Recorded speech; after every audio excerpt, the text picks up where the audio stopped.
Welcome to The Method, real talk for real people. And this is your announcer, always me, Dee Marie, coming straight at you from Perkins School of Theology on the campus of Southern Methodist University.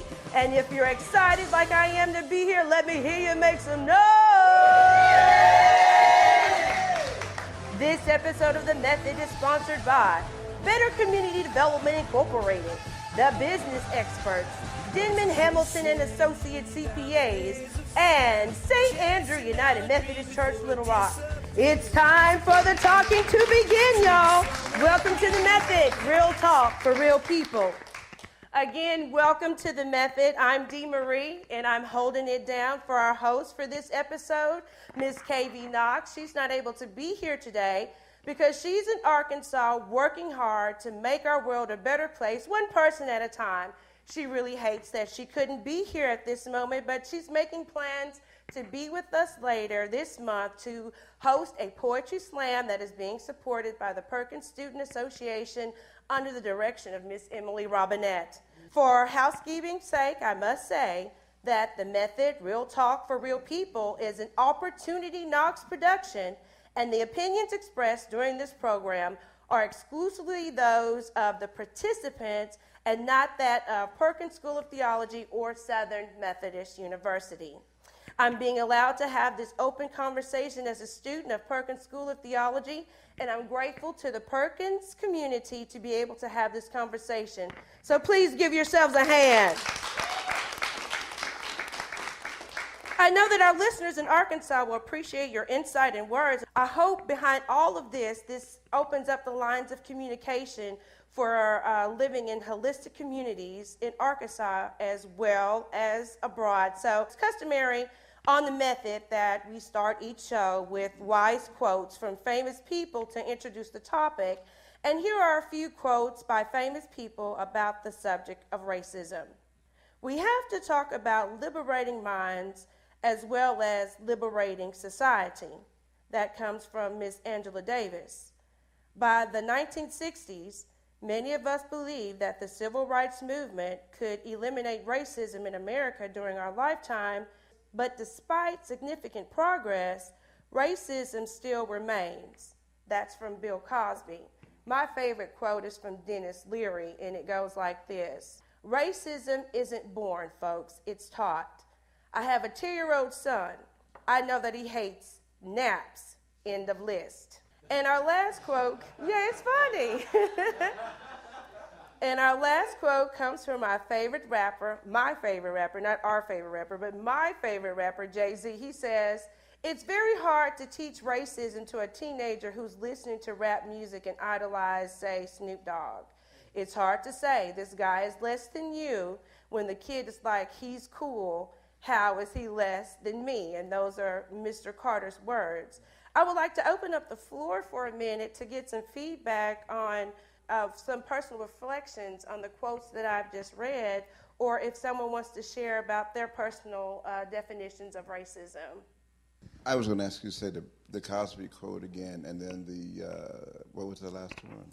The Cosby quote is, "By the 1960s, many of us believed that the civil rights movement could eliminate racism in America during our lifetime, but despite significant progress, racism still remains." Yeah, I think now it does seem that way. I grew up in the 60s. I was a young 60s person. But it seemed like my generation, we were going to just stop everything, stop all racism. Everybody was going to live wonderfully and be who we are. But it seems like this present generation is doing what we said we were going to do. And the racism has just kind of permeated and stayed. Some people waiting till the old races would die off so then we could live wonderfully. But now those same people are on both sides are becoming just as racist. And it seems like the new, this generation now, the past two generations, proving to do what we said we were going to do. I'd like to reflect about the quote, I think you said Dennis Leary said, racism is definitely taught. I think I know that growing up in a small town in Oklahoma, I never thought about it until in the 6th grade I had a crush on this very cute black boy. And I came home and I told my daddy about it, and he says, you know, their kind want to stay with their kind, and our kind want to stay with our kind, so you really can't date anybody that isn't white. And I remember even as a 12-year-old, I thought, that seems really wrong, and it didn't make sense to me, but it was my parent.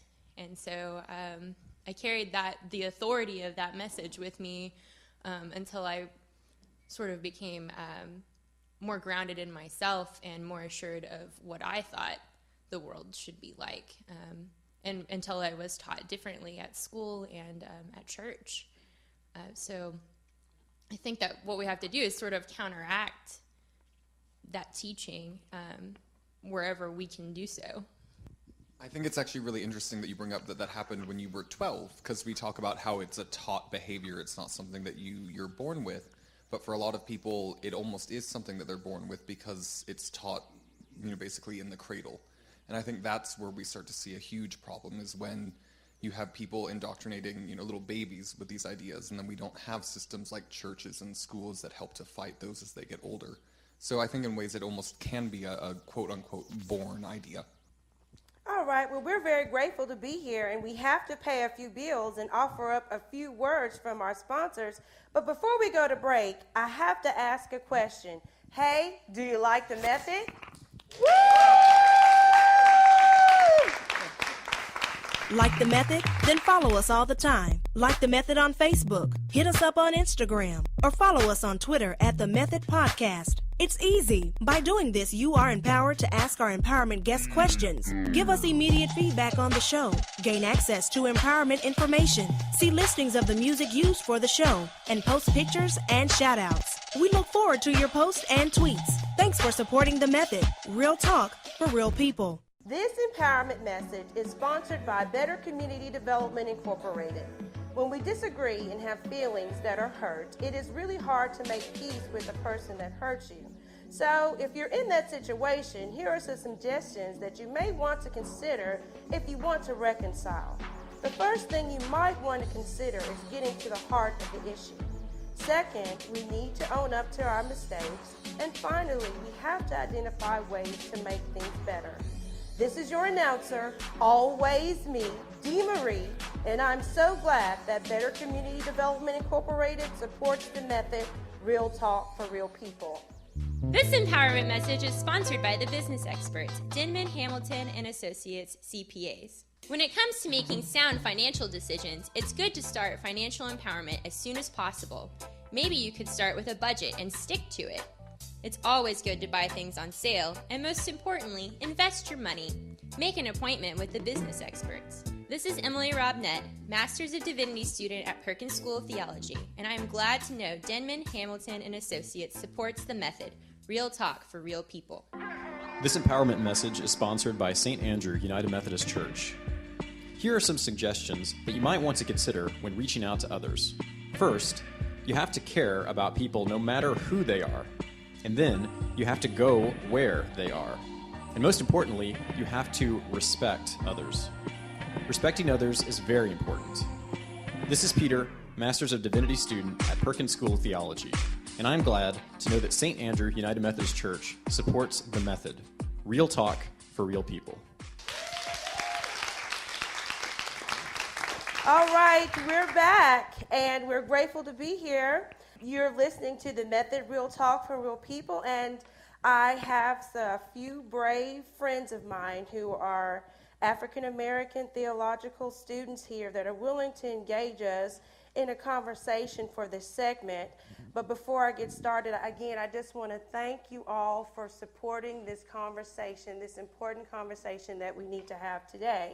Now, being African American myself, I've dealt with racism on an extremely small scale. My personal experience is I've dealt with sexism more than racism because I'm a female pastor. It's not on the same level that my parents and my grandparents experienced, but what is unfortunate is that my daughter has experienced racism in that way in this day and time when she was a student in high school, and she's a senior in college now, but the damage that that experience brought to her, I had to constantly affirm who she was as a person. And I had to keep telling her that you are not what that person called you. And I had to constantly introduce her to different cultures and ideologies to let her know that you really matter. And I know that I wish that these were isolated situations, but when you look at what has happened in Ferguson, maybe as theologians, it might be time for us to put our minds together so that we can talk about how to open up the doors of reconciliation. So I'm going to ask a couple of my friends here at seminary to tell some of their stories. I guess I'll start with James. James, could you introduce yourself to our listening audience in Arkansas, please? Yes, ma'am. My name is James Howard Hill, Jr., and I'm a Master's of Theological Studies student here at Perkins School of Theology.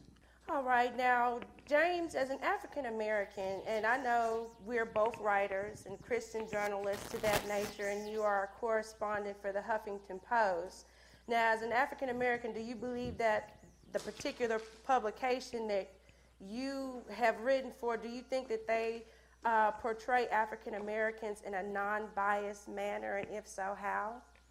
I think that the Huffington Post, personally, I feel that they are acutely aware of the issues faced by the African American community and take strong measures to make sure the African American voice is heard. That's why I appreciate them. That's why I'm proud to work for them and have a relationship with them. I think that for issues pertaining to justice, issues pertaining to equality, the Huffington Post does not try to give a voice, provide a voice for the African American community, but the Huffington Post is willing to hear from the community themselves and post what the community is thinking.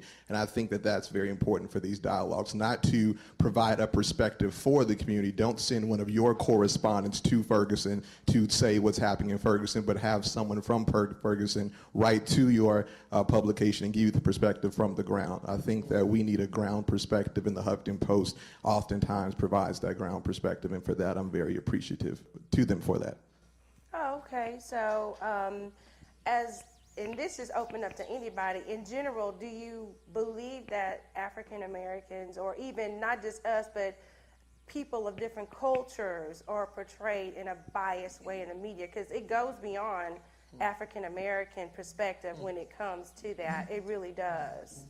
I think absolutely, because I think that associated with bias is the idea of bias is agenda, and the media definitely has an agenda. I think that I can only speak personally from the perspective of an African American male, and from that perspective, I think that it's clear that in many ways the positive attributes of many of our community does not make the news, and I think that there are reasons why those aspects do not make the news, and I think that's why it's so important for individuals such as, or publications such as the Huffington Post and other outlets for creative expression to be heard. That's why outlets such as Twitter, even to a certain degree Facebook, are so important, because now media has in many ways been decentralized.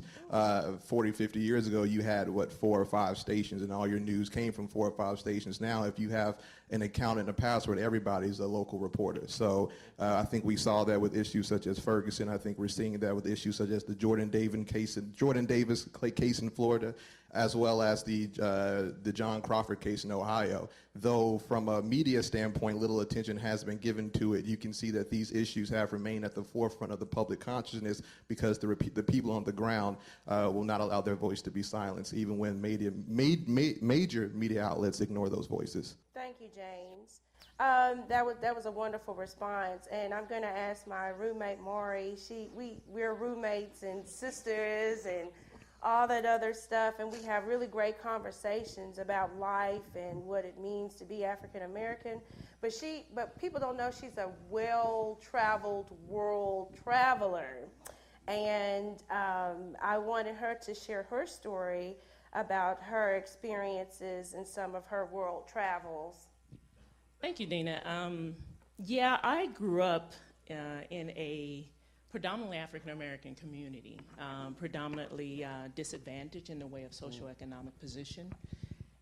But I also grew up with this natural thirst to see what was outside of what I knew, my immediate environment. And so I developed an affinity for traveling very early.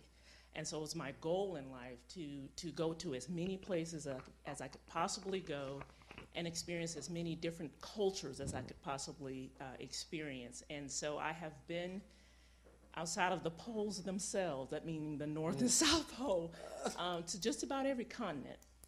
And I've been blessed in that way to experience cultures that are as foreign to me as they would be to some of you. And the most memorable probably was, actually it's not as much of a different culture, but as one that is distant in the sense of African Americans being removed from their home continent, which was Egypt.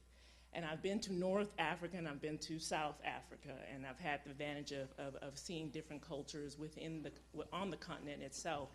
Egypt was an interesting place because my expectations had to do, everything had to do with the pyramids, right? So the history, I did not go there so much for the cultural experience as it was the historical experience of the Egyptian itself. But when we disembarked, the first thing we heard was, "Welcome home, sister." And so there was an immediate familiarity communicated from them to us. And it was myself and a really good friend of mine. And it threw us back a little bit because we were like, whoa, we're Americans, right? And so now that's not obvious unless we open our mouths. It's not obvious because obviously we're African American, so we look like them in a lot of ways. And so they don't make that distinction until we actually say something and identify ourselves as. I felt very much at home, like I had stepped. It wasn't something that was unfamiliar. It's really difficult to speak to it because it was a feeling, not so much a relationship per se. And so as we were going further south, I started to get an idea of what they were talking about. Because as you go further south, the hues get darker. But it's a beauty that you've never seen. I'm talking about a flawless ebony. And there's obvious that they have been intermixing with their Middle Eastern brothers, their Arab brothers, so you can see that. But what is produced is this beautiful sort of mixture of not just skin tones, but culture. But everywhere I went, there was this sort of familiarity, but also, we call it Southern hospitality, but it wasn't really Southern hospitality in the sense for them. But they opened their doors. I don't know how many marriage proposals I got. I was overwhelmed, but there was definitely this feeling of just, oh my God, joy. And so what I would like to tell the audience is there's a whole other world out there. And it's a beautiful world. And there's so much diversity in that world. From the Kiwis down in New Zealand, to the Aboriginals in Australia, to our brothers to the south in Peru, north to in Canada. But I mean, so many places around the world exhibit the diversity of the human species.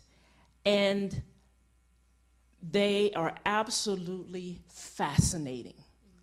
If you get the opportunity to travel, do so. Especially if you get the opportunity to travel outside of your country, do so. I don't think you can come back with the same disposition, with the same psyche or mindset as you left with. And I'll leave you with that. Thank you.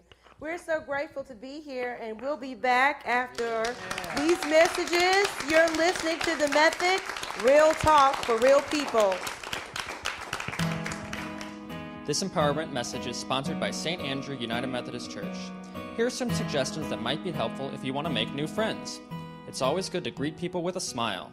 Be respectful and listen. Listen to their story because everybody has a story.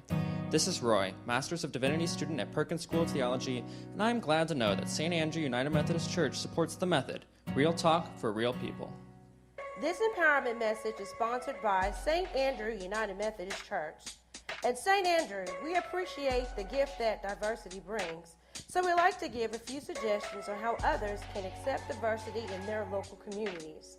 It's always good to treat people that you meet like a friend.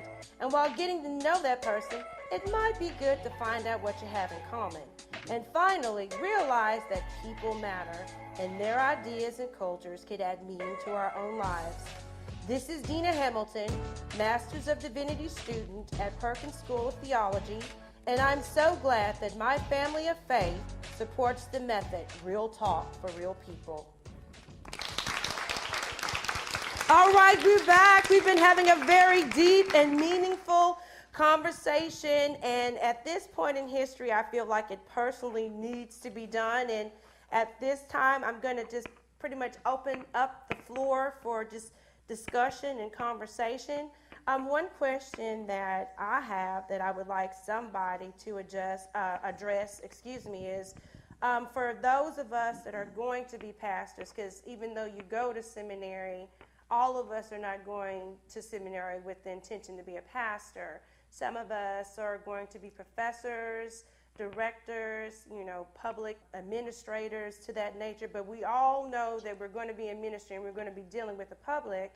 But as those of us that are called to be pastors, what are some suggestions from the floor that we can, be intentional with being inclusive in our ministries and in our worship? I was thinking in the realm of sacred music.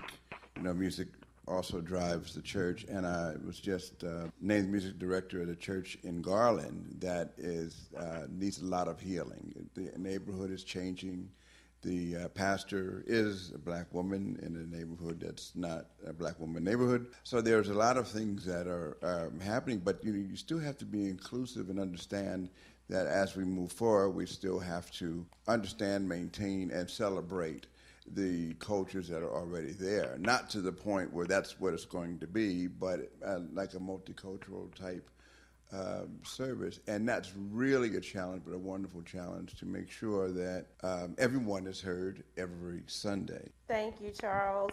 My next question is, I'm taking post-colonialism this semester, and I've gotten an eye-opening experience about who I am in this country, and because we're living in a time of what is termed neo-post-colonialism, do we need to strongly consider redefining what it means to be a human being? That is a great question, Dina. My name is Jörg Rieger. I'm the Wendland Cook Professor of Constructive Theology. I think this is what it's all about, really, the question what it means to be human, and I think we have not understood that well in this country. If you think about what it means to be a human being, you have to understand that you can only be human in community. There are two commandments that Jesus considers to be the most important ones. Love God, love your neighbor as yourself. And that second part, love your neighbor as being part of yourself. Love your neighbor as being part of who you are. If you miss that, you may not be fully human to begin with. So this is not so much a commandment where it says, you must love your neighbor and that sort of thing, but it's a reminder. This is part of who you are, and if you miss it, you cannot become fully human. So here is one thing I think that we have to reclaim. This whole American idea of individualism is false anyway, because there are no individuals. Nobody is ever human for him or herself. And if you don't believe it, talk to your mother about that. Ask her, who cleaned your diapers when you were little? Who taught you how to speak? Talk to your teachers. Talk to your friends. But there's a dark underside of that we like to repress. This is why I really appreciated James's response a couple of minutes ago. We also have to talk about how we're human on the back of others. And that's the problem of oppression. So we not only owe things to others positively, but we also owe things to others because we have built our identity on the back of others. So for racism, this means if you're an African American and you're feeling pressure and oppression, as you should, because this is what's going on, this is what's happening. This is not just your own problem. This is really also the problem of everybody else. And the white community then is not just, oh, here we come in to help, but they have to be part of it, like it or not, because they're part of the problem. Now, when we talk about racism, a common misunderstanding is that we think it's about prejudice. So when you're called names, that's bad, that's racism, we don't want that. The bigger problem is racism is ultimately about a relationship of power. So it's prejudice plus power. So it's not just name calling, but the whole system that undergirds it. This is why it's so painful. I mean, if somebody calls me names, white male, name chair professor, major university, it's not that bad. But if somebody calls your kids names, like Dina, you started us off with that story, that's a whole different story. And the reason for that is because there's a power structure that makes it heard, that makes it stick, and that ultimately destroys the lives of people. So here, if we think about racism as prejudice plus power, we really got something. And then we think again, how do we become human beings in a way that addresses these power differentials? And then it's not just a matter of healing and reconciliation. It may also be a matter of reparation, changing the power structure, moving us back to a more positive way of relating to each other. Thank you so much for being a part of this much-needed conversation. I can't take credit for this, even though I'm doing it, and I'm going to ask a beautiful, wonderful friend that I've made here who has inspired me to be more than what I am. I would like Leo Melville to come and just give us her feedback and summarize the show. So at this time, we'll hear from Miss Leo Melville.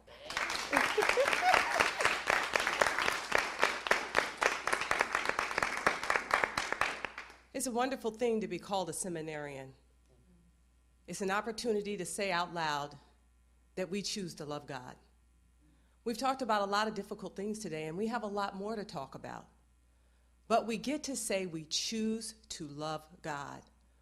What does that mean for us? What does that mean for you? I can tell you what it means for me. It means that when the moments get hard, when people call my children names, when they're stopped by the police, when people get out of the elevator because my husband stepped on, when moments are really tough, there are choices I get to make. And one of the choices I make is choosing to love God. What does that mean in this context? That means that he showed me how to live in the margins, that he made tough choices about what he was going to do daily and how he was going to do it. And I'm choosing to follow Christ in that example. That doesn't mean I step up and don't step back regarding the nonsense. That doesn't mean that I step away from it and I pull back. It means that despite how it is and despite what's going on, I choose to love God. I choose to make a choice that I hope will make you accountable and make me better. I believe that we have an opportunity to do that at the Perkins School. So Dina, I want to thank you for this opportunity of real talk for real people at the Perkins School of Theology, where I, for one, have learned how to struggle, how to wrestle, and how to love God more deeply. Thank you very much, Dina. Thanks for tuning in to The Method, Real Talk for Real People. This episode of The Method is sponsored by Better Community Development Incorporated, restoring lives, rebuilding communities. The Business Experts, Denman, Hamilton and Associates, and St. Andrew United Methodist Church, Little Rock, where we're people helping people. Don't forget to like us on Facebook and follow us on Instagram and Twitter at The Method 3. Executive producer and host, Kristen VZ Knox. Produced by Deborah Bell, Chester Jones, C.E. McAdoo, and William Robinson Jr. Technical Director, Doug Pierce. Editing Director, Jamal Quarles. Facility and technical support provided by Perkins School of Theology. And The Method, Real Talk for Real People is created by Dina Marie Hamilton. In the words of Mahatma Gandhi, we must be the change we wish to see in the world. This is your announcer, always me, Dee Marie, thanking you for your support and being down with The Method. The Method Real Talk for Real People is an Opportunity Knox production. Thank y'all so much!